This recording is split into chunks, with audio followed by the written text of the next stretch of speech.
Bem, vamos colocar o nosso resuminho também. Nossa IA vai resumir para nós. Ela tem acertado, né? Beleza. Deixa eu compartilhar agora. Karine e Rodolfo, coloquei vocês como anfitriões.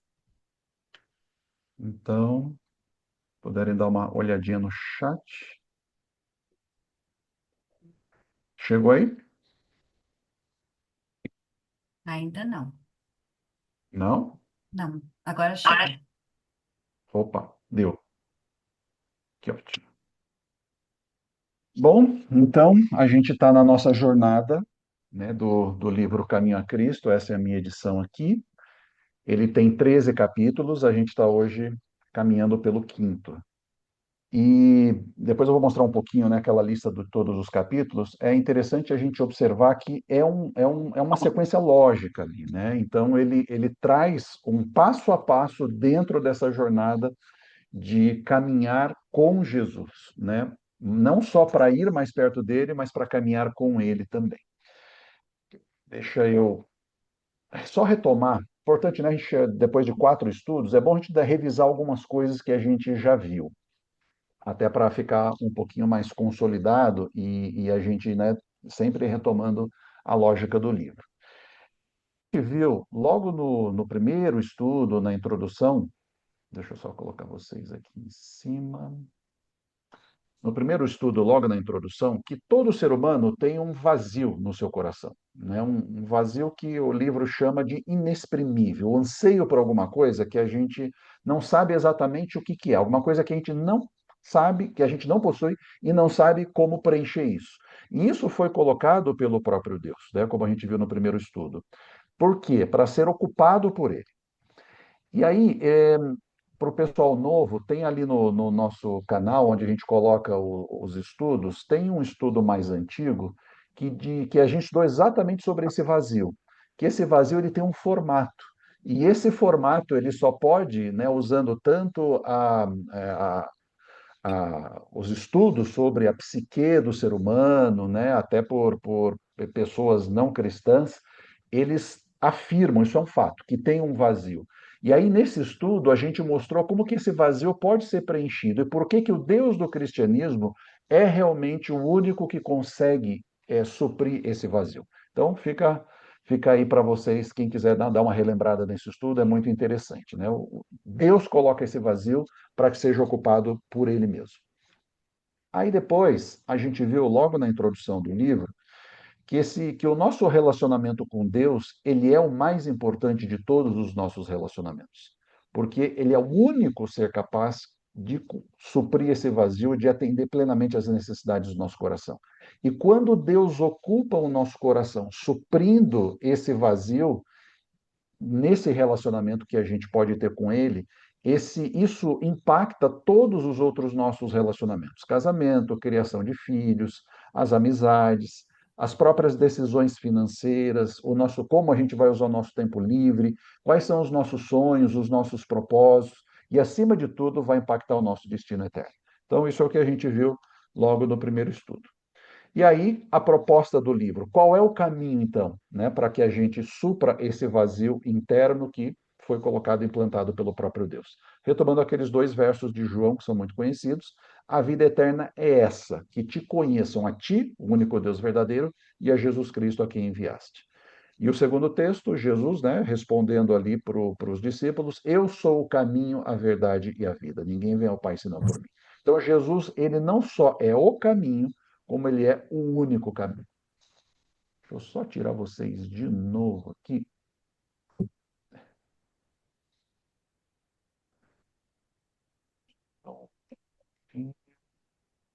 As janelinhas ficam bem em cima do slide. Preciso colocar numa segunda tela, mas acho que deu assim. Então, essa é a introdução. E aí a gente viu esses 4 capítulos. O primeiro, Deus é amor, né? O amor é a essência do próprio Deus. O segundo, o pecado trouxe uma ruptura no relacionamento nosso com Deus. Então, o ser humano agora ele está num estado de rebelião contra Deus. Então, nós temos necessidade de Deus para resgatar, nos reconectarmos com Ele. E dentro desse processo de reconexão com Deus, a gente viu os dois primeiros passos. O primeiro é o arrependimento. Então, eu preciso enxergar minha situação, e o arrependimento é essa mudança de direção, né? Enxergar que eu preciso caminhar para uma outra direção. E o segundo passo, quando eu entendo esse caminho, é confessar os meus pecados a Deus, que foi o que a gente estudou na semana passada. Então, arrependimento e confissão são parte desse processo. E depois, o próximo passo é, tá bom, depois então que eu me arrependi, que eu entendi quem é Deus, que eu entendi a minha necessidade de Jesus como meu Salvador, que eu entendo a minha condição e me arrependo, né, dos meus pecados, não só da minha condição, quando eu conheço a esse Deus, a Jesus, mas o nosso dia a dia, o arrependimento tem que ser alguma coisa do dia a dia, e no dia a dia confesso os meus pecados, eu passo a viver agora, o próximo tema do capítulo 5, que é a consagração, uma vida de consagração. Na verdade, uma nova vida. Não mais aquela vida que a gente tinha antes, mas uma nova vida.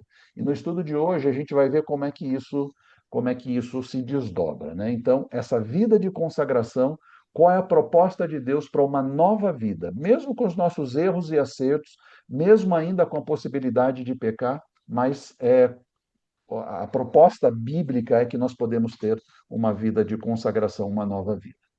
E eu resumiria o tema central do capítulo 5 nessas duas palavras aqui: entrega e escolha. Porque a verdadeira transformação espiritual, essa renovação na nossa natureza, para que Deus tenha possibilidade de cumprir a vontade dele na nossa vida, ela requer duas atitudes. Então, e são duas atitudes mesmo, não são duas consciências ou duas visões de mundo, não, são atitudes, coisas que eu preciso fazer para que eu viabilize realmente essa transformação espiritual pela habitação de Jesus por meio do Espírito Santo na nossa vida. E a primeira atitude é entrega e a segunda é escolha. O que é essa entrega, né? Nesse resumo aqui? Essa renúncia de nós mesmos, essa sujeição de toda a minha vontade a Deus, ou, resumindo, me entregar inteiramente a Ele. Isso é entrega. A segunda atitude é escolha. É por nós mesmos, a gente não consegue mudar o nosso coração. Então eu preciso escolher entregar as minhas afeições a Deus. Nós não posso fazer isso por mim mesmo, mas posso escolher servi-lo. Se a gente olhar, eu fiz até questão de grifar no capítulo 5 do livro, onde aparecem essas palavrinhas. Não sei se vai dar para ver aí. Deixa eu pegar uma aqui, ó. Mas, por exemplo, entrega, eu grifei de amarelo, ó. Parece uma, duas, três, quatro. Isso entrega. Aparece mais 5 vezes no final. A escolha, olha quantas vezes aparece. Uma nessa primeira página, depois duas, três, quatro, quatro, cinco, seis, seis, seis, seis, seis.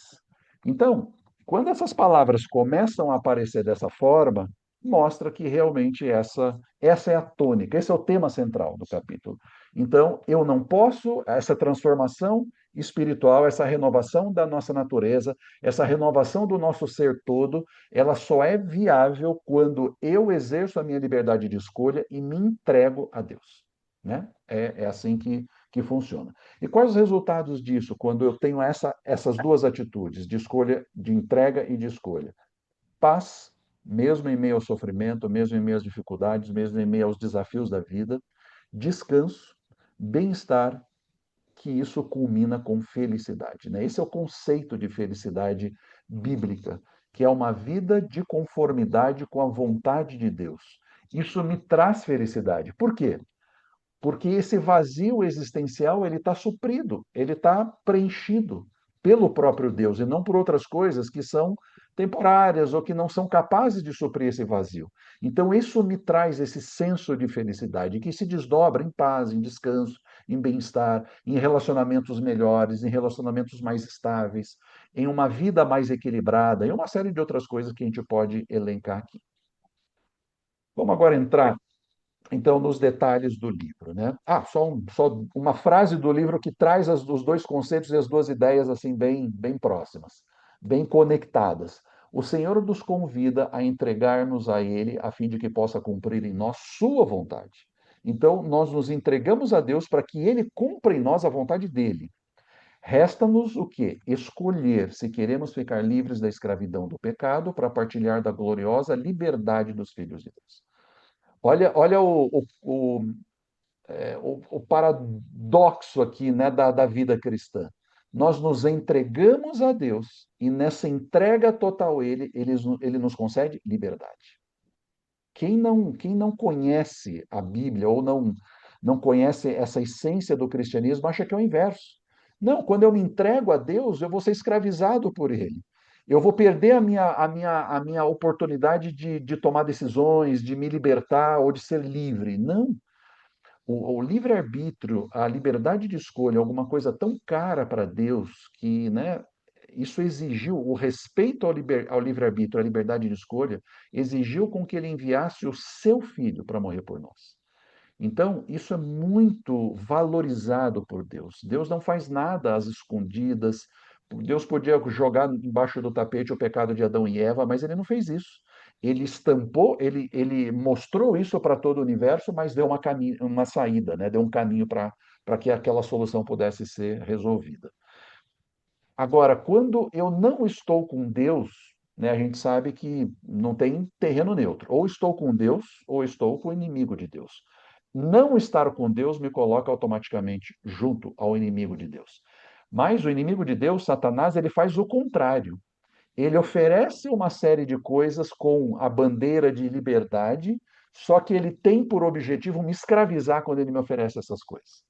Então, por exemplo, pega qualquer vício que você possa imaginar aí. Ele oferece uma vida de liberdade ou usa isso, faz dessa forma, tenha esse estilo de vida, né, nessa aparência de liberdade, mas no final o grande objetivo dele é a escravidão. E quantas pessoas são escravizadas hoje por escolhas, né? Por escolhas que fizeram não da melhor forma. Então, quando escolhemos render a nossa vontade a Deus, nos entregamos a Ele, Ele nos concede essa felicidade que se resume nessa liberdade e equilíbrio em todas as áreas da nossa vida. Indo em frente, então. Eu dividi o capítulo em alguns tópicos. O primeiro tópico, que aparece logo no começo, é essa busca sincera por Deus, né? Essa necessidade ou esse estímulo a uma busca sincera por Deus. Porque quando a gente olha a nossa natureza humana, que é caída, afastada de Deus, e a Bíblia nos descreve como espiritualmente mortos quando estamos afastados de Deus, doentes, com uma vida corrompida ou escravizados por Satanás. Logo na primeira página do livro, do capítulo 5 tem lá os textos bíblicos que mostram essa condição. Nós entendemos ou nós chegamos à conclusão que temos uma necessidade de uma transformação completa, que só é viável quando nos entregamos totalmente a Deus. E olha que interessante, como Deus enxerga essa possibilidade de nos entregarmos a Ele. Jeremias 29:13, eu copiei aqui para a gente ler. Vocês me buscarão e me acharão quando me buscarem de todo o coração. Olha que coisa doida, né? Dentro da proposta bíblica. Deus, o ser onipotente, onipresente, divino, que tem todo o poder, ele permite ser conhecido quando nós o buscamos. Só que ele dá a condição para que ele se revele, quando o buscamos de todo o coração. O que é buscar Deus de todo o coração? É buscar Deus por meio de um relacionamento afetivo. Não tem outro caminho. Deus ele só se revela quando a nossa tentativa de abordagem ou de conhecê-lo ela é feita por meio de um relacionamento afetivo. Deus não se revela se a nossa tentativa de abordagem for científica. Talvez eu até tenha alguns vislumbres, mas eu não vou conhecer totalmente a Ele. Científica, espiritualista ou mística, é, de qualquer outra maneira. Deus só se revela quando nós o buscamos por meio de um relacionamento afetivo. Deus deixa ser encontrado por quem o busca de todo o coração. Então, isso é muito importante, né, dentro dessa nossa jornada. A Bíblia revela que é possível conhecer a Deus quando eu o busco por meio de um relacionamento afetivo, entregando, buscando a Ele de todo o meu coração. Aí ele se revela para mim, tanto para mim quanto na minha vida. Né? Essa é a beleza da relação com Deus que a Bíblia apresenta. Olha um texto do livro, né, falando sobre esse tema. O coração deve ser entregue a Deus, ou jamais será operada em nós a mudança para nos restaurar à sua semelhança. Não tem outra forma. Se eu não render o meu coração a Deus, o que é então render o coração a Deus? É buscar a Deus por meio de um relacionamento afetivo. De qualquer outra forma, jamais será operado em nós essa mudança. E que mudança é essa? Essa mudança de coração, essa mudança interna, que ela começa interna e ela depois é externalizada em tudo na nossa vida, nos relacionamentos, nas decisões, no nosso estilo de vida, no uso do nosso tempo, né, como a gente vai lidar com as finanças e por aí vai, né? Então, tem que começar de dentro para fora. E ela só é operada em nós quando nós buscamos a Deus, entregando o nosso coração a Ele. Indo em frente, um outro tema que o livro traz nesse capítulo é essa batalha interior, né? Quando a gente busca essa entrega a Deus, aí começa uma batalha interior. E essa batalha é com quem? É com o inimigo de Deus? Também. Mas ele não tem acesso direto a mim. Mas ele dá o quê? Sugestões para mim, para que e isso vai alimentando o meu eu, o meu ego. Então a nossa batalha interior é contra o nosso próprio eu. Por quê? Essa entrega a Deus, essa escolha e essa entrega a Deus exige o quê? Renúncia pessoal. Renúncia pessoal. Submissão à vontade de Deus. E essa é a condição do processo que a Bíblia menciona de santificação. Santificação, a gente poderia usar uma outra palavra que eu acho que é melhor: cristificação. Estar dia a dia mais parecido com Jesus. Nas decisões, nas escolhas, no que nós vamos fazer com os nossos recursos e por aí vai. Então, essa é a condição, essa submissão a Deus, essa renúncia pessoal, essa submissão à vontade de Deus, que precede a transformação interior de caráter. Então, aqui a gente está falando de caráter, né? O título do livro é esse desejo de ser bom. Isso não é natural. O título, perdão, do capítulo 5 é esse desejo de ser bom. Isso não é natural. Ele só acontece dentro ou no contexto de uma vida de consagração a Deus. É nessa transformação do caráter, quando a gente começa nesses passos de consagração a Deus, é que essa transformação vai ocorrer. E ela é, talvez para nós, imperceptível, mas para o nosso entorno ela é totalmente perceptível. Talvez eu não perceba, mas quem está no meu entorno vai perceber, né, que alguma coisa está acontecendo. Alguma coisa está mudando, porque a gente vai dia a dia parecendo mais com Jesus, no amor, no cuidado, no serviço e por aí vai. Olha um trecho do livro comentando esse tópico. A luta contra o eu é a maior de todas as batalhas. A renúncia de si mesmo, a sujeição de tudo à vontade de Deus requer uma luta. Mas a pessoa deve se submeter a Deus antes de ser renovada à santidade. Então, o livro está usando, e a Bíblia fala muito isso, né? Paulo diz muito isso. O bem que eu quero fazer, esse eu não faço, mas o mal que eu não quero fazer, esse eu faço. Miserável homem que eu sou, né? Quem vai me livrar do corpo dessa morte? Então é isso, né? Essa luta aqui foi expressa por Paulo dessa forma.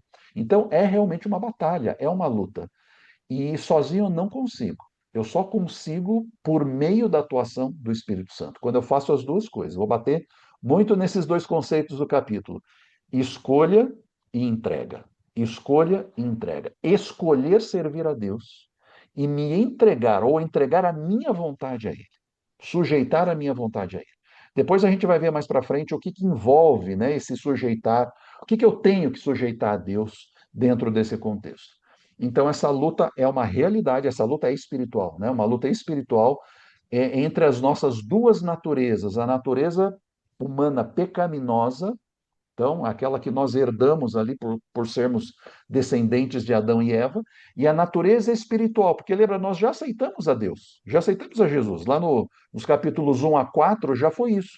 aceitamos a Jesus como nosso Salvador, confessamos os nossos pecados, nos arrependemos. Então agora começa essa luta interior, porque a nossa natureza carnal, a natureza humana que Paulo fala, começa a brigar com a natureza espiritual. Então, quem vai ser o vencedor? Quem vai determinar quem vai ser o vencedor? Eu mesmo, com a escolha que eu fizer. Né? A cada decisão que eu faço, que eu tenho que tomar, as duas naturezas entram em conflito. E quem é o árbitro dando a vitória para uma ou para outra? Sou eu mesmo. E como eu dou essa vitória? Alimentando uma ou alimentando outra.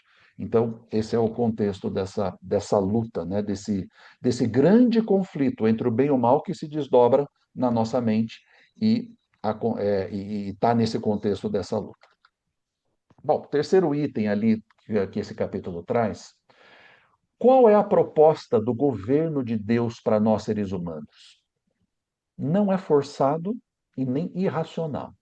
Essa submissão a Deus, quando nos rendemos a Deus, esse governo de Deus na nossa vida nunca é forçado. Ele nunca força para ter o controle da nossa mente, da nossa vida. E também não é irracional. E aqui eu me lembro lá de Apocalipse 3, né, naquelas 7 cartas, quando João escreve para a igreja de Laodiceia, ele diz assim, né, ou na verdade é o próprio Jesus dizendo: Eis que eu estou à porta e bato.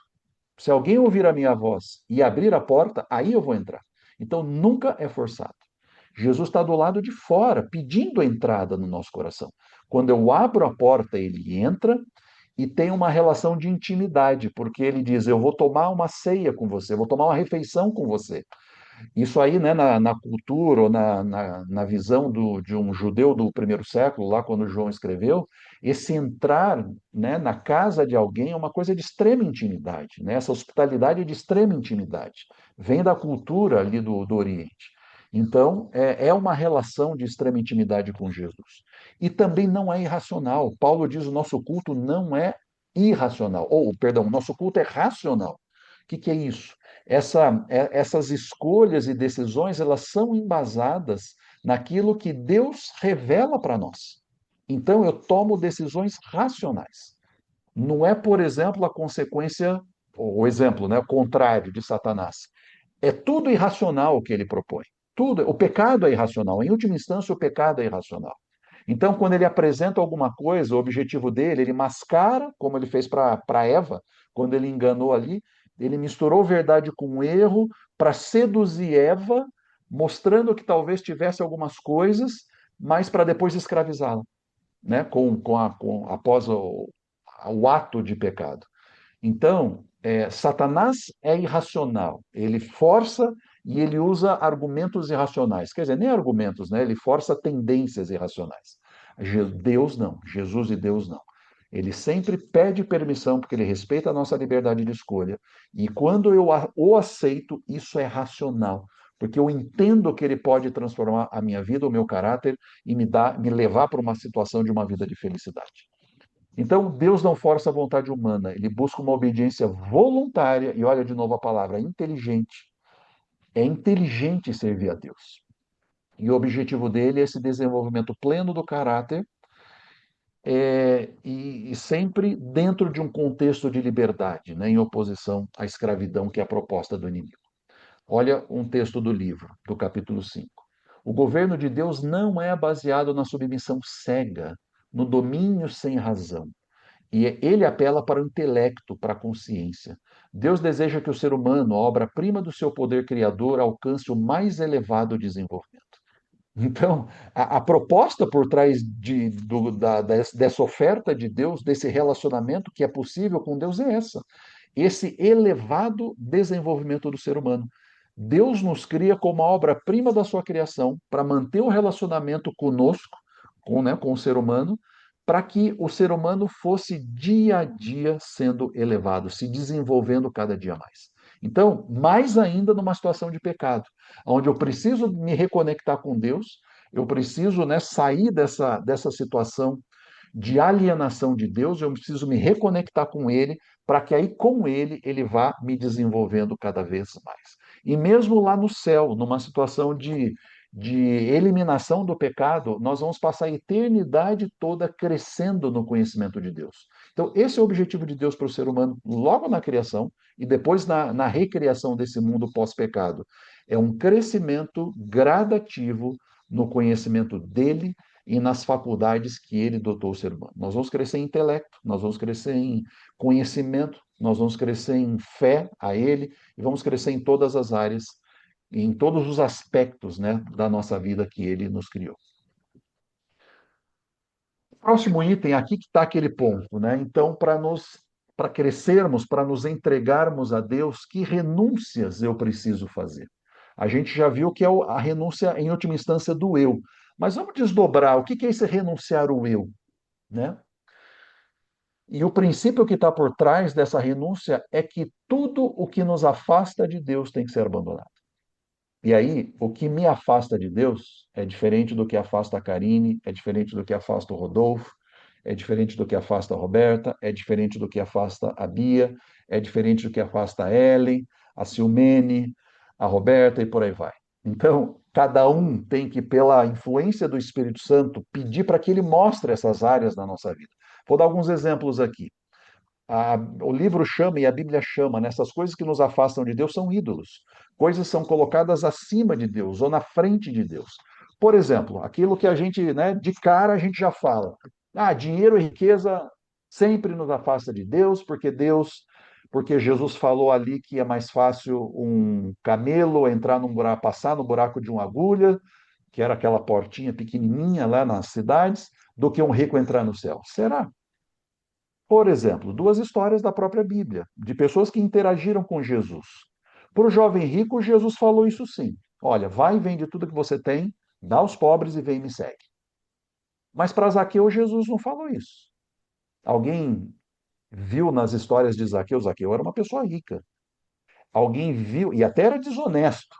Alguém viu na história de Zaqueu Jesus pedindo, ou alguém leu Jesus pedindo para que ele vá entregasse toda a sua fortuna e seguisse Jesus? Jesus não pediu isso para Zaqueu. E aí a pergunta, por que ele pediu para o jovem rico e não pediu para Zaqueu? Porque ele conhecia o coração. Ele sabia que o problema do jovem rico, que era sincero quando ele faz a pergunta, o que eu preciso fazer para herdar o céu?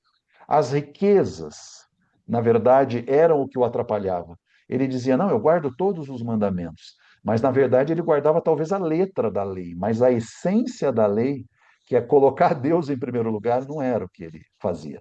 E é triste a história dele, né? Que Jesus diz isso para ele, vai, vende tudo que você tem, dá aos pobres, vem e segue-me. A Bíblia diz que ele se vira e ele vai embora, é triste porque era possuidor de muitas riquezas. Então aquilo era o ídolo dele, ele não conseguiu afastar aquilo ou abandonar aquilo e colocar isso subjugado a Deus. Agora Zaqueu, Jesus não pediu nada para ele. O que ele diz? Senhor, depois que ele tem essa relação com Jesus, que Jesus vai à casa dele, que eles têm momentos ali de refeição, de intimidade, né, de relacionamento, ele, de livre e espontânea vontade, ele diz assim: em tudo aquilo que eu lesei o meu próximo, eu vou devolver 4 vezes mais. Jesus não pediu nada para ele, porque Jesus sabia, conhecia o coração dele, né? Ele queria outra coisa. Então, eu não sei, né? Para quem isso é um problema, mas para muitas pessoas é. Outro, fama e reconhecimento. Por exemplo, Judas. Judas era sincero, ele queria servir a Jesus, ele queria estar com Jesus, ele amava Jesus. Só que ele tinha um problema. Acima de Jesus estava o quê? Fama e reconhecimento. Ele traz Jesus, né? Ele vende Jesus porque ele se achava, se julgava mais esperto do que Jesus, e Jesus, não, Jesus tinha que se manifestar, né? Ele entendia o reino, assim, não só ele, mas todos os discípulos entendiam ali o reino de Deus como o reino que Jesus iria implantar como um reino superior aos romanos, né? Queria separar, eliminar o jugo romano. Então ele vai e vem de Jesus para acelerar o processo. Na cabeça dele, Jesus está demorando. Jesus, né, deixa eu fazer alguma coisa aqui que vai forçar Jesus a tomar uma atitude. E aí ele vai, né, e vem de Jesus, os soldados vêm, mas Jesus não faz nada disso, né? Porque o reino de Jesus era espiritual. Judas não entendeu isso. Mas para ele, fama, reconhecimento era alguma coisa que se colocava acima. Isso precisava ser renunciado na vida dele. E o triste Ele não renunciou a isso. Ele vai, se enforca depois que viu que não deu certo o plano dele, mas tudo isso não foi por arrependimento genuíno, como a gente estudou na semana passada, né? O arrependimento genuíno, mas foi por remorso, infelizmente. Então ele perdeu a única oportunidade que ele teve, porque ele colocou fama e reconhecimento acima de Jesus. Não renunciou a essas coisas. Outra, conforto egoísta. Os pós-diluvianos, né? Quando as gerações, ou a primeira geração após ali a arca, a ordem de Deus era: vocês devem se separar, né? Devem não ficar concentrados, mas se separem e vão até os confins da terra, né? E criem famílias ali. Mas não, eles começaram a se concentrar, concentrar e ficaram ali e depois construíram a Torre de Babel. Ou seja, esse conforto egoísta. Porque não é fácil, né? Sair e desbravar um novo mundo pós-dilúvio, né? A terra era áspera, era árida, a coisa não era fácil, mas eles preferiram ficar na zona de conforto. Então, esse conforto egoísta. A própria Igreja Apostólica, logo depois da ascensão de Jesus, qual era a grande comissão, né, que Jesus deu para os discípulos? Vocês devem ir a todo o mundo. Mas a igreja ficou onde? Dentro de Jerusalém. Eles estavam ali naquela zona de conforto dentro de Jerusalém. Deus, na sua infinita sabedoria na condução da história, precisou trazer o Império Romano para destruir Jerusalém, para fazer com que os primeiros cristãos ou que os apóstolos saíssem de Jerusalém, porque estavam nesse conforto, né, egoísta de uma situação melhor. Então essas coisas precisam ser abandonadas. E a verdade central dessa renúncia é que não tem meio termo. Infelizmente não tem meio termo. Ou eu renuncio a essas coisas e aceito a Jesus, ou essas coisas vão ocupar o primeiro lugar na minha vida, ou vão ocupar esse vazio. Não é possível servir a Deus e o mundo. Não tem outra opção. Não tem meio termo, não tenho zona de equilíbrio aqui. Ou eu sirvo a Deus, ou eu não sirvo a Deus. Quando eu não sirvo a Deus, eu estou automaticamente servindo ao mundo, né? Ou servindo o inimigo de Deus. Então, aqui cada um tem que fazer uma reflexão, né, sincera do seu coração. Que áreas da minha vida eu preciso renunciar que estão ou que estão ocupando lugares acima de Deus? Talvez eu tenha que renunciar o meu amor devotado a um filho. Talvez esse filho está acima de Deus. Vou dar um exemplo. Quando eu era juvenil, na Igreja Central de Campinas, tinha uma professora dos juvenis, que é uma faixa etária, né, que estudam ali na escola sabatina todo sábado. Tinha uma professora de juvenis muito boa, excelente, assim, mas muito preparada, motivava aquela molecada para, né, estudarem, para participarem da classe, dirigirem a classe e tal. Uma certa altura ali da vida, ela tinha um filho mais ou menos da minha idade, a juvenil, adolescente também. O pai, né, o esposo, com o filho vindo, não sei da onde, passaram num cruzamento e uma pessoa, né, que não viu o cruzamento bate no carro deles, e naquela época, né, 40 mais, 40 e poucos anos atrás, não se tinha cinto de segurança, não era obrigatório o cinto de segurança. O resultado é que esse menino ele foi arremessado e quebrou o para-brisa do carro com o rosto, né? Virou o rosto. Não ficou cego por Deus, mas quebrou com o rosto. Esse menino ficou com o rosto todo deformado. Essa mulher abandonou a fé, porque aquele menino era alguma coisa que foi colocado, né? O filho, a situação ali foi colocado acima de Deus. Então, cada um tem que procurar na sua vida o que se coloca. E é isso que Deus pede para que renunciemos. Eu vou colocar um texto aqui, ó. Deus não exige que renunciemos a coisa alguma que traga benefícios para nós. Em tudo o que ele faz, tem visto o bem-estar dos seus filhos. O ser humano provoca os maiores males e a maior injustiça para consigo mesmo quando pensa e age contrariamente à vontade de Deus. Nenhuma felicidade verdadeira existe no caminho proibido por aquele que sabe o que é melhor e quer o bem de suas criaturas. O caminho da transgressão só leva à miséria e à destruição. Então percebe o que Jesus está, o que Deus está pedindo para que renunciemos aqui? Aquelas coisas que nos levarão à miséria e destruição. Talvez eu não entenda essas coisas, né, com olhos não espirituais. Não, mas isso. ou aquilo outro, essas áreas da minha vida. Não, isso estão me trazendo coisas boas. Essa para o Espírito Santo mostrar que áreas da nossa vida precisam ser subjugadas a Deus, né? Mas todas elas precisam ser. Porque, em última instância, né, na eternidade, isso pode ter me trazido miséria e destruição e me tirar da eternidade. Esse é que é o problema.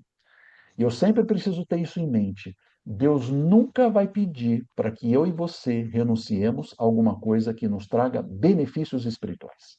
Ele sempre vai te pedir para que renunciemos àquilo que, na sua infinita sabedoria, nos leva à miséria e à destruição.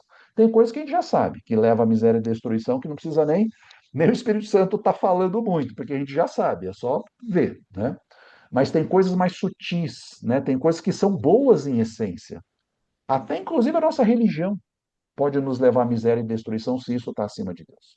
Percebe como é importante isso? E é só nesse dia a dia de consagração, nesse dia a dia de escolha e de entrega que o Espírito Santo vai falando, vai colocando no nosso coração exatamente essas áreas. Para que, quando eu tenho esses encontros com Jesus, eu reaja como Zaqueu, que ele nem precisa me mostrar muito, mas eu já entendi que aquilo precisa ser organizado de uma outra forma. Então, é isso que Deus pede. Tem muita gente que diz assim: ah, mas Deus pede tudo. Claro, Deus pede tudo mesmo. Tudo aquilo que nos impede de termos esse relacionamento pleno com Ele. Ele nunca vai pedir alguma coisa que traz benefícios para nós, benefícios espirituais para nós. Um quinto ponto que o livro aborda é o erro da religião baseada no esforço próprio. Né? Eu preciso renunciar ao eu. Preciso colocar aspectos ou áreas da minha vida diante de Deus, ou renunciar a coisas da minha vida. Agora, nunca isso deve ser baseado no esforço próprio, porque essa tentativa de obedecer sem amor a Deus é legalismo. Não é o amor, ou não é a forma natural e a forma sadia desse relacionamento com Deus.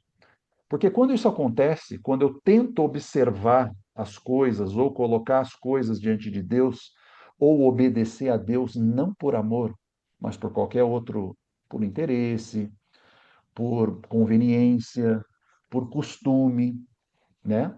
Quando eu faço sem amor a Deus, ou quando o amor a Deus não é o primeiro, o item número um, o resultado disso é uma religião formal. E se ela é formal, ela é vazia e não tem valor diante de Deus. Vou dar um outro exemplo da Bíblia.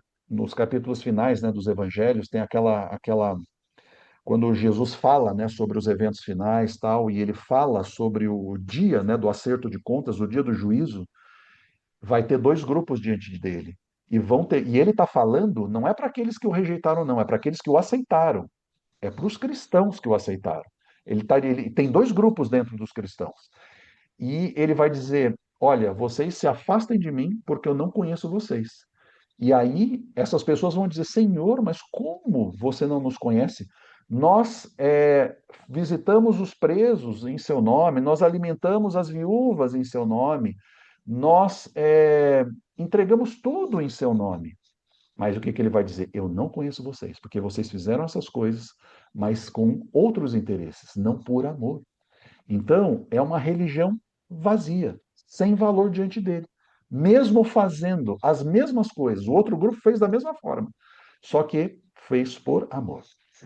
Então, é exatamente o tipo de religião que os líderes religiosos na época de Jesus tinham. Eles faziam tudo, tomavam não sei quantos banhos, segundo lá as tradições deles, se purificavam, faziam tudo, né? O próprio Jesus disse: vocês dão o dízimo do cominho e da hortelã, ou seja, das coisas mais insignificantes, vocês têm esse cuidado, né, de dar o dízimo, tal, mas vocês por dentro são sepulcros caiados, né? Tem morte dentro de vocês, porque vocês fazem todas essas coisas, só que com os objetivos errados. E Jesus diz para os discípulos: fazei todas essas coisas, fazei o que eles falam, mas não o que eles fazem, né? Então, não é que não tenhamos que fazer essas coisas, só que com as motivações corretas. Então, essa religião vazia, formal, sem valor, que no fundo é uma religião de paranoia. Eu não vou encontrar descanso em Deus com esse tipo de religião. Mas é uma religião de paranoia. Por que de paranoia? Porque eu tento, mas eu não consigo. E aí eu vou dando jeitinho, e aí chega um momento que eu entro em parafuso, porque eu não consigo. Porque essa transformação, ela é obra de Deus. Eu só preciso fazer duas coisas: escolher e aceitar que Ele faça essa transformação dentro de nós. Escolher e me entregar. E a verdadeira motivação tem que ser o amor a Cristo. Depois a gente vai ver, né, um pouquinho do como é que esse amor a Cristo, né, constrange o meu coração. E as evidências desse amor verdadeiro, de que eu estou fazendo, de que eu estou tendo uma vida de consagração a Deus por amor a Ele, é quando eu olho para a minha vida e eu tenho esse desejo de estar em harmonia com Deus. Porque o pecado é desarmonia com Deus, é o inverso. É desconexão de Deus, é rebelião contra Deus. Então, quando eu começo no meu dia a dia, né, nessa vida de leitura da Bíblia, de oração, de estudo, de testemunho, quando eu percebo que dia a dia o meu desejo de estar em harmonia com Deus ele tem aumentado, isso é um sinal de que eu estou realmente tentando obedecer por amor e não por qualquer outra coisa. E essa renúncia dessas áreas né, que nos impedem de ter esse relacionamento mais pleno com Jesus, ela é uma renúncia voluntária e derivada de uma entrega sincera, e não de uma conveniência ou alguma coisa para que os outros vejam e por aí vai. Né? Tem várias religiões que fazem muitas boas obras. Mas quais são as motivações? É isso que o livro está trazendo aqui. Tem que sempre ser baseado numa entrega sincera e numa renúncia voluntária. Olha o texto aqui do livro, da página 29. Quando Cristo habita o coração, a pessoa se sente tão repleta do seu amor e da alegria da comunhão com Ele, que se torna cada vez mais apegada a Jesus. Ao contemplá-lo, o próprio eu é esquecido. O amor a Cristo é a motivação certa para a ação. Então lembra, qual é o nosso principal adversário? O eu, né? Que o inimigo de Deus tenta, tenta, né, insuflar o nosso eu, tenta alimentar o nosso eu. Então, o nosso principal problema é o nosso próprio eu. Mas quando eu contemplo a Jesus, o que acontece com o meu eu? Ele passa a ficar esquecido, porque o amor a Jesus é a verdadeira motivação.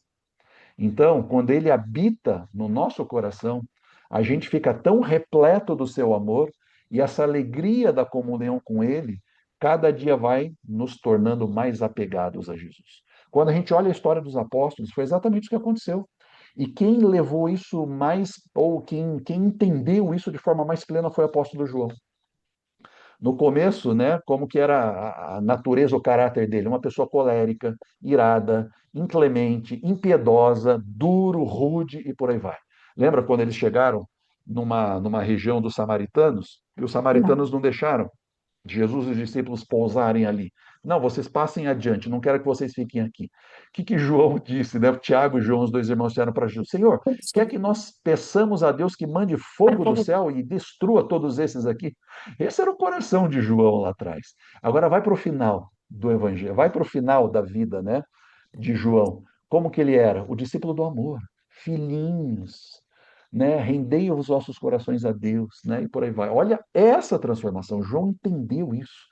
Essa contemplação de Jesus fez com que ele cada dia mais se apegasse a Jesus. E aí o seu eu foi ficando para trás, esquecido, e né, a natureza espiritual foi sendo transformada e foi sendo valorizada. Então, essa é a motivação para a ação, né? O amor a Jesus. É isso que tem que nos motivar. Um sexto tópico que esse capítulo traz, o sacrifício de Cristo como motivação. Então, o que gera, né, no meu coração esse amor para Ele? Não tem outro caminho, eu tenho que olhar para a cruz, entender o que foi feito ali. Jesus não morreu, a gente comemorou ontem, né, dia de Tiradentes, né?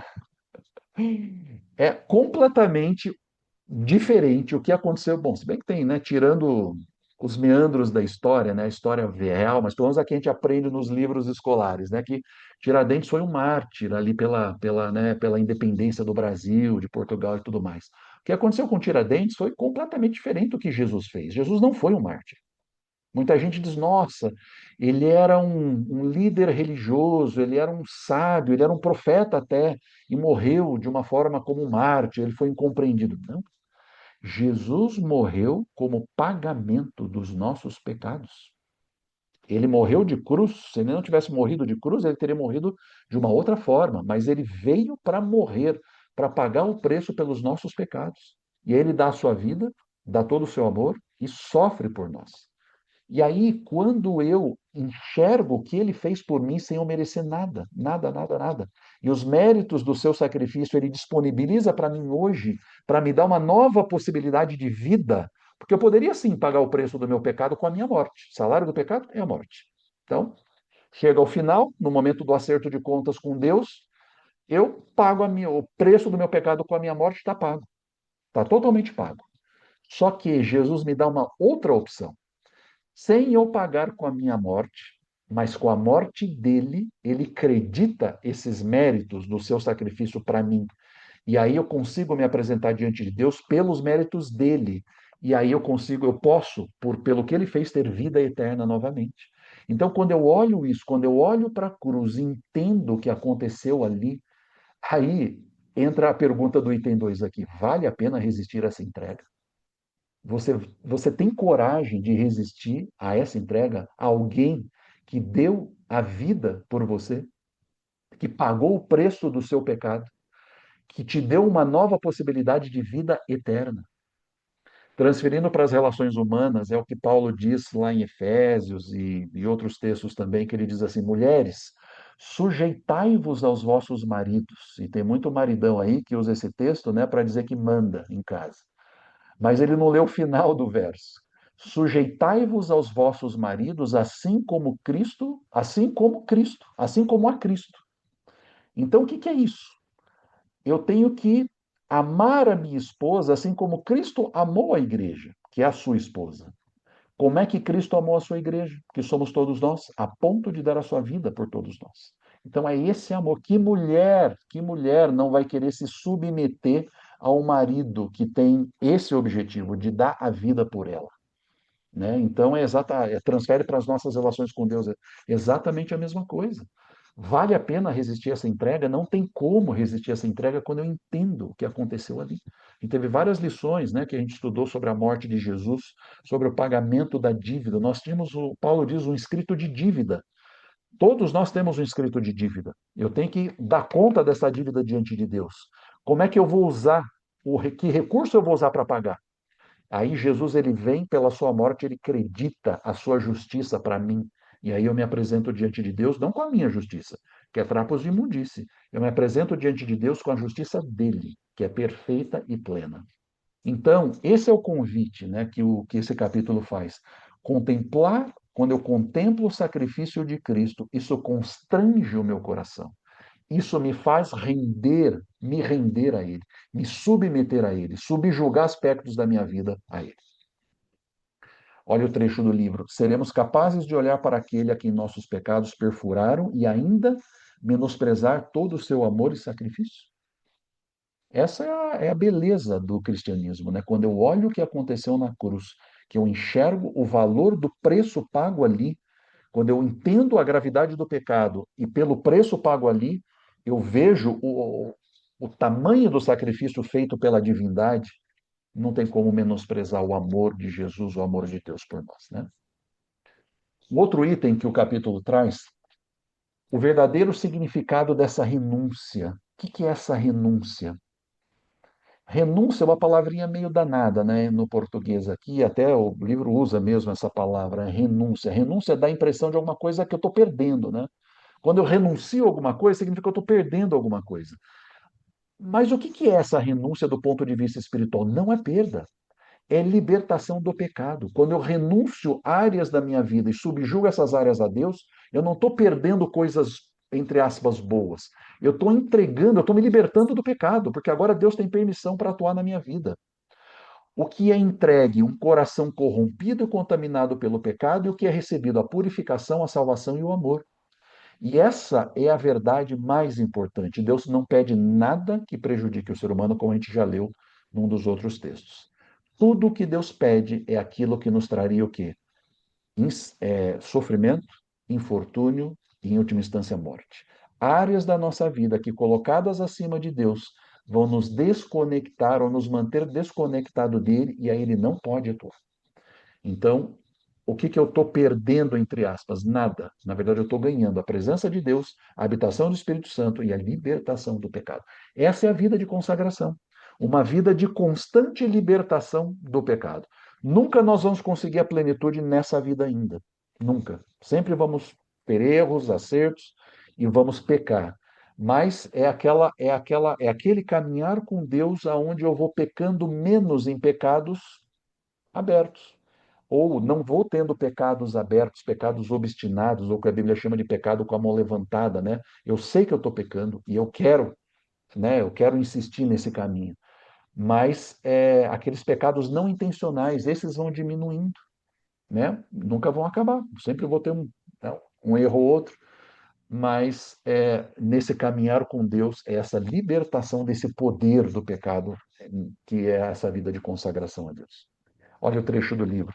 Mas de que mesmo estamos abdicando quando renunciamos a tudo, estamos nos livrando de um coração contaminado pelo pecado, entregando para que Jesus o purifique, lavando com seu sangue e o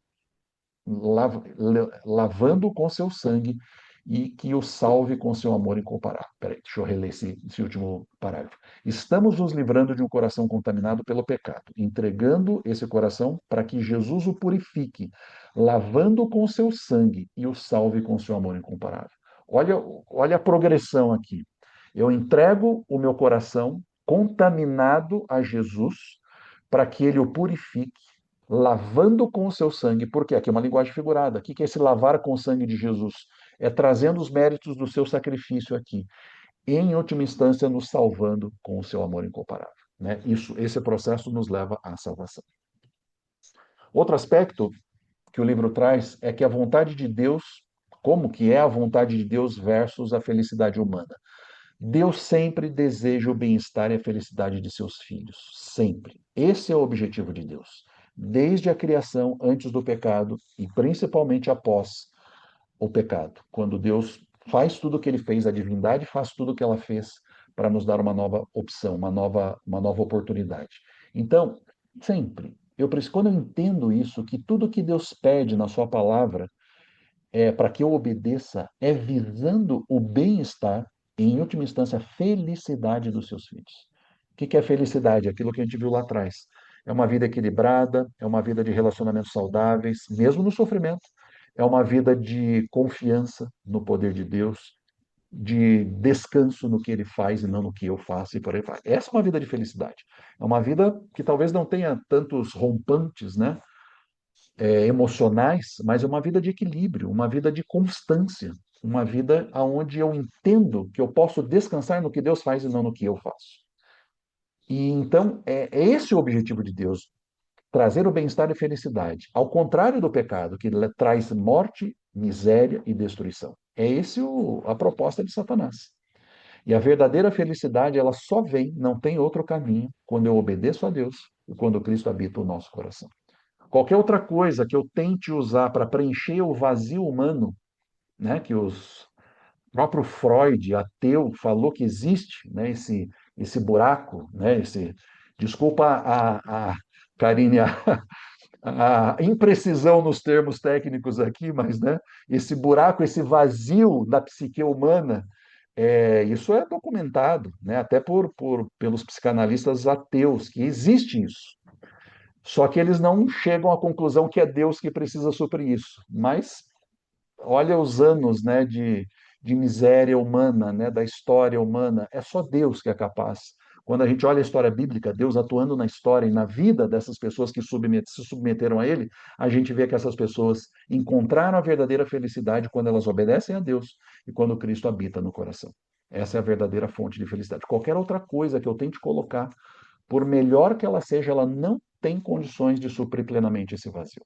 Mesmo que eu coloque riquezas, posses, fama, poder, agora trazendo para os nossos tempos, né? É, influência, views, seguidores e por aí vai, alcance e por aí vai, isso não traz felicidade, a verdadeira felicidade. A verdadeira felicidade, ela só existe quando eu estou em perfeita conformidade com a vontade de Deus, obedecendo a Deus, naquilo que ele me revela por meio da sua palavra e por meio do Espírito Santo, tendo Cristo habitando no coração. Todo o céu está interessado na felicidade do ser humano. O que Deus pede é que sejam evitadas as concessões que podem trazer sofrimento e decepções e podem fechar a porta da felicidade do céu. Esse é o tudo que Deus pede para mim e para você. Esse é o tudo. Tudo que Deus pede para mim são aquelas concessões que, nos nossos casos particulares ou individuais, nos trariam sofrimento, decepções e fechariam a porta de felicidade e a porta e em última instância a porta do céu para nós. São essas áreas da nossa vida que Deus pede. É isso que Deus pede para que seja renunciado. Então, nesse processo de escolha e de entrega a Deus, todas as nossas áreas devem ser entregues a Deus. E Ele vai mostrar quais são essas áreas que devem ser renunciadas, porque na sua infinita sabedoria, Ele sabe que essas áreas, talvez no curto, médio ou até no longo prazo, vão nos trazer sofrimento, decepções e fechar a porta da felicidade. Quantas e quantas pessoas a gente conhece que, por exemplo, entraram em relacionamentos buscando a felicidade, mas já sabiam de antemão, ou tinham indícios de antemão, que talvez sofreriam ou passariam por decepções, mas insistem, né? Sabendo que não é esse o caminho, muitas vezes a gente insiste em coisas, né, que a gente sabe que no longo prazo vai ser sofrimento e decepção. Talvez profissões, talvez atitudes, talvez relacionamentos, talvez como lidamos com situações da vida. Muita coisa a gente tem algum indício. Lembra que a nossa religião ela é intelectual, ela é racional. Então, existe uma moralidade hoje no mundo. E quando eu me separo, me desconecto dessa moralidade, ou essa moralidade já me dá alguns indícios, né, de quais são os caminhos. O caminho pleno é na Bíblia, mas eu já tenho alguns indícios. Então, quando eu insisto em caminhar, né, à margem dessa moralidade ou fora dos princípios de Deus, não tem outro resultado. É sofrimento e decepção, infelicidade e perda eterna. Perda eterna de uma vida eterna. Né? Já estamos finalizando aqui para abrir para vocês. Qual é o convite de Cristo, então? O livro usa essa frase: Cristo nos aceita como nós somos. Cristo nos aceita como nós somos, oferecendo perdão, paz, descanso e satisfação espiritual. E a única condição é aceitarmos o seu jugo. Jugo, o que que é aqui? A gente já estudou, lembra, quando estudou Mateus? Tomai sobre vós o meu jugo, porque o meu jugo e o meu fardo é suave e leve. Né? O que que é o jugo de Jesus? É óbvio, quando você assume ser cristão no mundo pós-moderno, de certa forma, a gente está caminhando contra as filosofias desse mundo, porque esse mundo está entregue ao inimigo de Deus. Esse mundo ele é um reflexo, né, da visão de mundo ou da proposta de mundo do inimigo de Deus. Então, quando você decide aceitar Jesus e caminhar com ele, você vai nadar contra a maré em algumas vezes, em alguns casos. É óbvio que isso me traz perdão, paz, descanso e satisfação espiritual, mesmo remando contra a maré.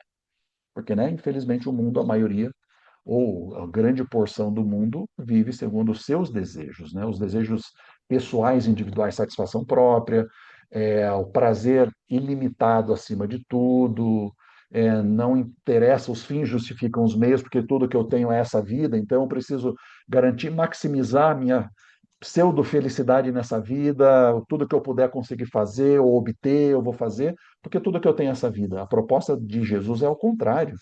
Use essa vida para garantir a eterna, né? Para garantir a vida futura. Eu só queria refrasear esse item 1 aqui, né? Cristo aceita as pessoas como elas são. Na verdade, Cristo recebe as pessoas como elas são, para transformá-las. Então, esse aceitar precisaria até ver qual é a palavra no inglês do livro, né? Mas que é a língua original que foi escrito. Esse aceitar significa que Deus faz vistas grossas a como eu e você somos. Não. Ele nos chama para quê? Para nos transformar à sua imagem e semelhança, que é todo esse processo de consagração, aquilo que a gente viu lá no começo. Esse processo de consagração vai transformando dia a dia a nossa vida à imagem e semelhança de Jesus. O exemplo de João que eu citei. Jesus aceitou João como ele era, irado, colérico, duro, meio irracional, meio, né? Todos aqueles adjetivos, aceitou. Só que para transformá-lo segundo a sua imagem e semelhança. Então, Cristo nos recebe como nós somos para nos transformar à sua imagem e semelhança. Então, é só essa ressalva aqui, porque o aceitar muitas vezes parece que não há necessidade de mudança, mas há sim. Há necessidade de transformação de coração. Quando você aceita Jesus, né? Quando começa esse processo, começa aquela luta contra o meu eu, contra as minhas pulsões, contra as minhas vontades, contra todo o meu caráter montado, estruturado, como eu sou hoje. Mas Deus, Jesus, ele quer transformar isso tudo, trazendo perdão, paz, descanso e satisfação espiritual. O Redentor do mundo aceita as pessoas como são, com todas as suas necessidades, imperfeições e fraquezas. Seu propósito é dar paz e descanso a todos os que vão a Ele em busca do pão da vida. E é interessante a metáfora que aqui é usada, né? Pão da vida. É usada muito por Jesus em Mateus ou na Bíblia toda, mas principalmente, né, nos evangelhos. Jesus como pão da vida. Pão é alguma coisa que faz o quê? Alimenta. Né? Era a base da alimentação lá do povo, dos povos do Oriente, né? Países ou regiões áridas, onde não tem muita vegetação. Então, o pão ali é alguma coisa que é básico ali. Então, é esse alimentar né? Deus nos aceita para nos alimentar. E nesse nos alimentar, ele vai fazendo as transformações necessárias. E aí, qual é o papel da vontade humana? Aqui, para mim, é o centro desse capítulo. É a última página do livro. Na minha edição, a página 31, a página do capítulo, perdão. A última página do capítulo 5 é onde a autora ela explica qual é o papel da vontade humana nesse processo de consagração a Deus. Qual é o nosso problema? Fraqueza moral e falta de controle sobre os nossos pensamentos e hábitos. Ela até diz assim, ó, muitos perguntam como devo fazer a entrega de mim mesmo? Você deseja entregar-se a ele, mas não tem força moral? É escravo da dúvida e controlado pelos hábitos de sua vida de pecado? Suas promessas e resoluções são como palavras escritas na areia? Você não consegue controlar os pensamentos, impulsos e afeições? A consciência de suas promessas não cumpridas e dos votos violados enfraquece sua confiança na própria sinceridade, fazendo com que você pense que Deus não pode aceitá-lo? Então, qual é o nosso problema dentro desse processo de consagração? É essa fraqueza moral que todos temos, essa falta de controle sobre os nossos pensamentos e hábitos. Porque por nós mesmos é impossível controlarmos a nós mesmos, controlarmos os nossos pensamentos, controlarmos os nossos hábitos. Mas qual é a solução que a autora traz aqui? A solução é compreender o poder da vontade, porque a vontade é o poder de decisão. Para eu tomar uma decisão, eu preciso exercer o poder da vontade. Essa é a liberdade de escolha. Deus não vai fazer isso por mim. Se eu não tomar a decisão, se eu não escolher, Deus não vai escolher por mim. Eis que estou à porta e bato. Aquele que abrir a porta. É eu que preciso escolher abrir a porta. Então, é esse poder da vontade, é esse poder da decisão. O que o ser humano pode fazer? Eu não consigo controlar os meus pensamentos e hábitos, eu sou fraco moralmente. Mas o que eu tenho que fazer? Escolher servir a Deus, entregar a minha vontade a Ele. E aí o que Deus faz? Olha que maravilha, né? Ele produz o querer e o efetuar, o querer e o realizar. Ele coloca dentro do meu coração a vontade de me aproximar, né? Ele muda, inverte tudo. Antes eu tinha uma repulsão a Deus, uma repulsão às coisas espirituais, eu estava desconectado. Aí ele inverte tudo e aí ele vai me atraindo para ele, ele produz do meu coração esse querer me relacionar com ele e o fazer as coisas certas. Ele faz as duas coisas. As duas coisas são obras do Espírito Santo. E o resultado disso é o quê? Transformação de coração e mente. Né? Romanos 12, versos 1 e 2. Né? A nossa mente é transformada para que compreendamos a pura, perfeita vontade de Deus para nós e vivamos de acordo com ela. Então, Queria focar nesse primeiro item aqui do tópico 5. É Deus, é pela atuação do Espírito Santo na minha vida que produz em mim a vontade de me relacionar com Deus, o querer me relacionar com Ele e o conseguir me relacionar com Ele. As duas coisas. Quando eu uso o poder da decisão, uso o poder da minha vontade e peço a Ele forças para que isso aconteça na minha vida, né? Olha o que bonito esse texto, né, que sintetiza tudo isso. Este é o poder que governa a natureza humana, o poder de decidir, de escolher. Tudo depende da ação correta da vontade. O poder de escolha que Deus deu ao ser humano deve ser exercitado. Você não pode mudar o próprio coração, nem por si mesmo entregar suas afeições a Deus, mas pode escolher servi-lo. Você pode dar-lhe sua vontade. Ele então operará em você o querer e o realizar segundo a sua boa vontade. Desse modo, toda a sua natureza estará sob o controle do Espírito de Cristo. Suas afeições ficarão centralizadas nele e seus pensamentos estarão em harmonia com ele. Aqui vale uma ressalva, isso aqui não é autoajuda não, tá? Poder da escolha. Aqui é usar a prerrogativa, uma das prerrogativas mais, ou uma das capacidades mais importantes que Deus dotou ao ser humano, que é a liberdade de escolha, o livre-arbítrio. É essa vontade, essa decisão. Então, de novo, olha as duas palavrinhas ali, ó, decidir e escolher, né? Decidir e escolher, aparecendo juntas. A outra era entrega, né? Decidir e entregar, decidir e escolher. Tudo depende dessa ação correta da vontade. E até para a ação dessa vontade é o Espírito Santo que coloca no meu coração esse desejo de fazer isso. Porque é ele que me convence do pecado, da justiça e do juízo. O que eu tenho que fazer? Pedir, escolher. Senhor, eu quero essa transformação. Eu quero de coração, que é diária, né, que é uma vida inteira. Mas eu quero que isso aconteça. Então, atua, você tem permissão para atuar na minha vida por meio do Espírito Santo. E aí o que ele vai fazer? Ele vai criar, operar em mim o querer e o efetuar, segundo a sua boa vontade. E aqui tem um perigo, né, de não ter ação, de a gente só desejar, de a gente só escolher, mas não ter ação. E esse é um erro comum.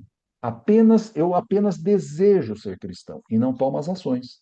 Lembra das duas palavrinhas? O escolher e depois precisa da outra, do entregar.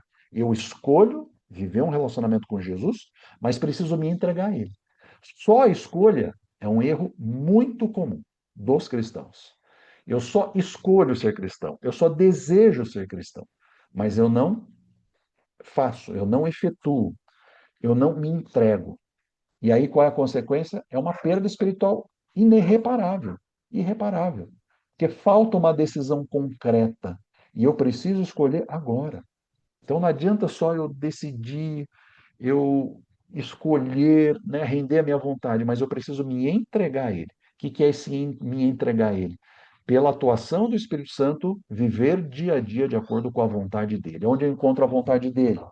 Estudo da Bíblia, oração e testemunho. Então, pelo estudo da Bíblia, ele vai me revelando, me desdobrando a vontade dele. Pela oração, pedindo, ele vai me mostrando com pensamentos, criando uma consciência dessas áreas que eu preciso entregar a ele.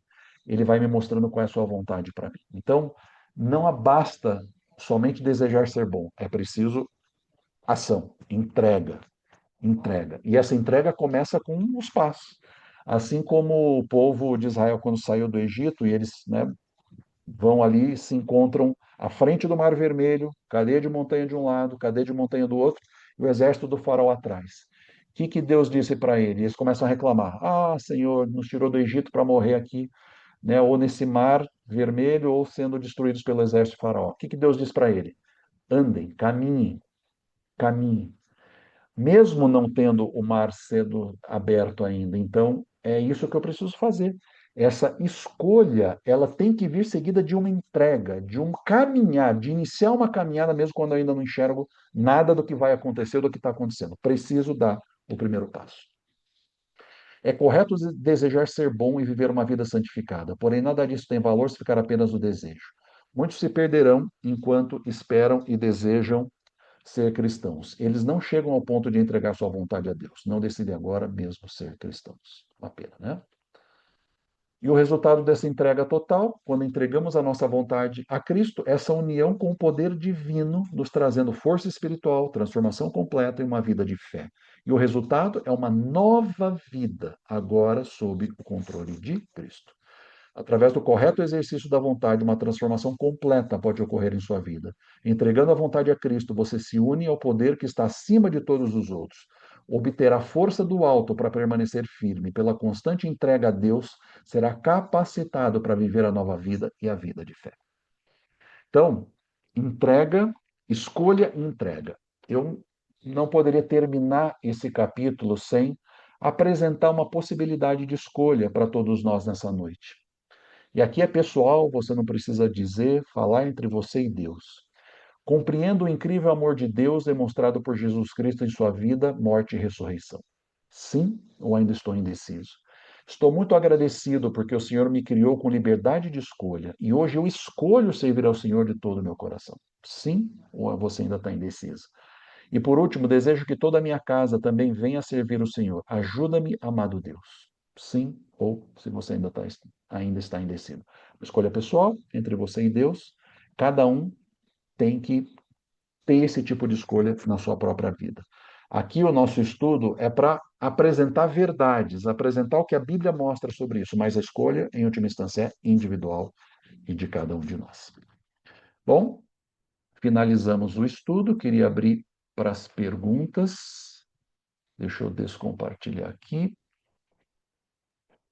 Ô, Fábio, será que eu consigo compartilhar uma figura? Claro, você está como co-anfitriã. Pode Tá, compartilhar.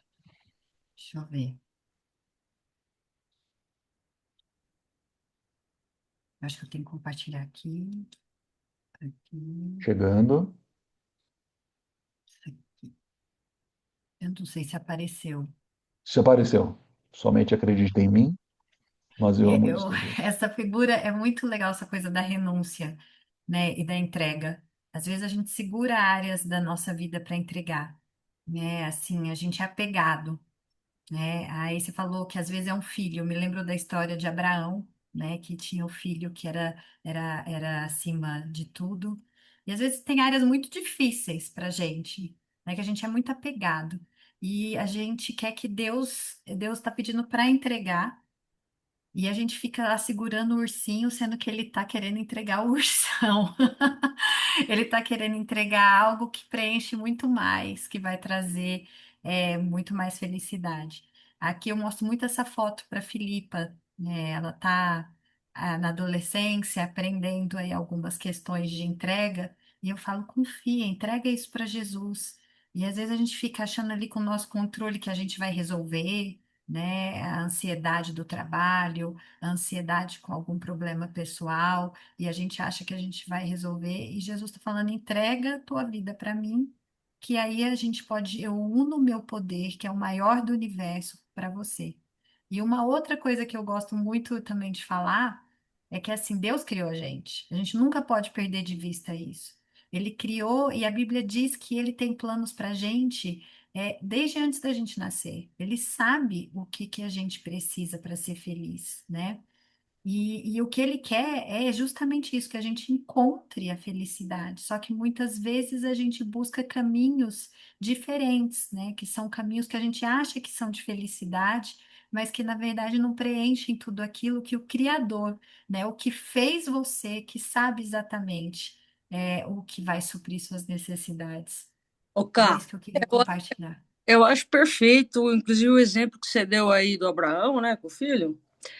É, se eu escutasse isso, eu juro que eu não ia fazer. Eu juro que eu não ia fazer. Ah, vai lá, pega a Filipa Não vou. Eu acho muito perigoso isso aí. É maravilhoso o processo, mas o, onde delegar, onde entregar, eu acho tricky. Como é que se traduz isso? Tricky. Mas no Fábio. caso de Abraão, é muito interessante porque, assim, lendo toda a história, a Bíblia é um livro de história, né? E quando você vai lendo a história, você vai caminhando com Abraão. Ele saindo da terra lá de Ur, e você vai caminhando. E nessa caminhada, ele vai se aperfeiçoando. Possivelmente, Deus não me pediria isso neste momento da minha vida. Falou, ele deu o primeiro passo, é isso aí. Aí, É, do decorrer da é. coisa, de outra história, concordo. Mas E, por isso, quan- o problema é o e quan- primeiro passo. mas quando Deus te pede uma coisa, isso também é bíblico. Deus só pede aquilo que você está pronto a dar o passo. Ele sabe que você está pronto para dar o passo. Então, assim, você só tem que escolher. Você só tem que escolher. E a Bíblia mesmo diz nesse caso de Abraão especificamente que ele já estava num passo em que ele acreditava e confiava tanto em Deus que ele tinha certeza que se o filho realmente fosse morto, ele ia fazer de alguma forma para que ele fosse ressuscitado. Imagina só confiar tanto em Deus, que é esse nível de entrega, que se ele pediu, então ele vai resolver, né? A gente é esse caminhar que vai mostrando, acho que para gente, o quanto que é a confiança de Abraão. E com certeza é um caminhar que cada um tem um tempo, Individual, claro, claro. é. É, mas, por exemplo, eu vou falar para você, eu achei que Deus foi meio sádico aí nessa história, viu? Ô, Sil, é trick mesmo, mas ele sempre vai te falar. Vou dar um outro exemplo aqui. História de José. Pensa numa família, José e seus irmãos. Pensa numa família disfuncional. A gente estudou, né? Disfuncional, os caras pensando, cada um pensando em si mesmo, tinha inveja dele, era um menininho meio mimadão lá, tudo mais, e gerou conflito. Deus usou o conflito entre os irmãos para mandar José para o Egito, e o mandar José para o Egito gerou no coração deles talvez pelo amor ao pai, vendo o sofrimento do pai, gerou um arrependimento e uma mudança de atitude que José até desacreditou quando eles apareceram lá no Egito. Porque pensa bem, José era o governador do Egito. Ele não foi, passou 7 anos não sabemos quantos anos José tinha, acho que 12, né? Ele tinha ficado antes dele, né, interpretar o sonho do faraó. Depois ele ficou 7 de fartura e depois começou os de fome. Ele nunca visitou o pai dele. Já pensaram nisso? Ele era o governador do Egito, ele podia pegar uma comitiva lá e visitar o pai dele. Nunca foi. Por quê? Ele entendeu que Deus trabalhou as situações ali, mandando ele para o Egito, mesmo não sabendo para quê, naquele momento. Mas era o processo curativo da família dele. E ele, quando vê que Judá, que era o cara que deu a ideia de vender ele como escravo, que era o principal oponente dele, pelo menos parece pela história, quando Judá se oferece para ele, não, eu vou ficar aqui, Benjamim volta para o meu pai, senão meu pai vai morrer e eu vou ficar no lugar dele. Cara, os caras mudaram mesmo. A transformação foi genuína. Então, Deus vai mostrar para nós, ou até nos empurrar para algumas situações para que essas renúncias aconteçam. É truque mesmo, porque cada um vai ouvir ou vai saber de Deus qual é a área e ele vai mostrar o seu. Porque senão, se ele não mostrasse, óbvio que eu preciso estar disposto também a abrir os canais para que ele me mostre. Quais são esses canais? Leitura da Bíblia, oração e estudos, né? E conversas com outras pessoas, né? Que são usadas por ele para mostrar esses caminhos. Agora, como você falou, às vezes ele mostra, mas precisa de uma dose de fé, de coragem para a gente dar o passo, A gente precisa para dar os pisar na primeiros passos. água. A gente precisa Precisa pisar pisar na na água? água, Priya. Exatamente, Mesmo precisa não molhar o falando, pezinho. ande, vai ter o mar. Vai ter o mar. É uma decisão. A sensação que eu tive na minha vida espiritual, quando eu comecei a entregar, foi a sensação de me jogar naquela brincadeira de jogar para trás e confiar que a pessoa vai te segurar. A gente está tão acostumado a ter o controle da nossa vida que é muito difícil. E eu lembro que quando eu fiz isso, a sensação que eu tive é assim: tá bom, eu vou fazer o que você está fazendo, mas eu tenho certeza, eu não sei se você vai me segurar. A gente nem acredita que Jesus vai segurar a gente. E foi essa sensação que eu tive de me jogar para trás e confiar plenamente que uma pessoa vai me segurar. E ele sabe da nossa dificuldade e ele deu um treino semanal para a gente em relação a isso, que é o sábado. Quando eu me desconecto no sábado, eu me desligo dos dia a dia, dos boletos, dos montes de problemas que eu tenho para resolver e confio nele, e abro esse tempo para ele, para uma comunhão mais aprofundada, para uma adoração mais intensa, sem perturbações, é um exercício, é um treino semanal dessa entrega. Porque no domingo eu vou ter que lidar com todos os problemas. Mas ele vai me dar o quê? Mente lúcida, vai encaminhar situações, vai colocar pessoas para me ajudar nesse processo.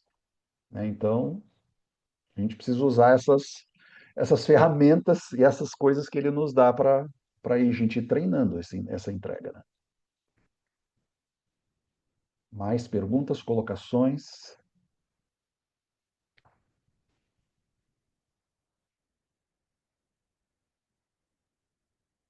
Não?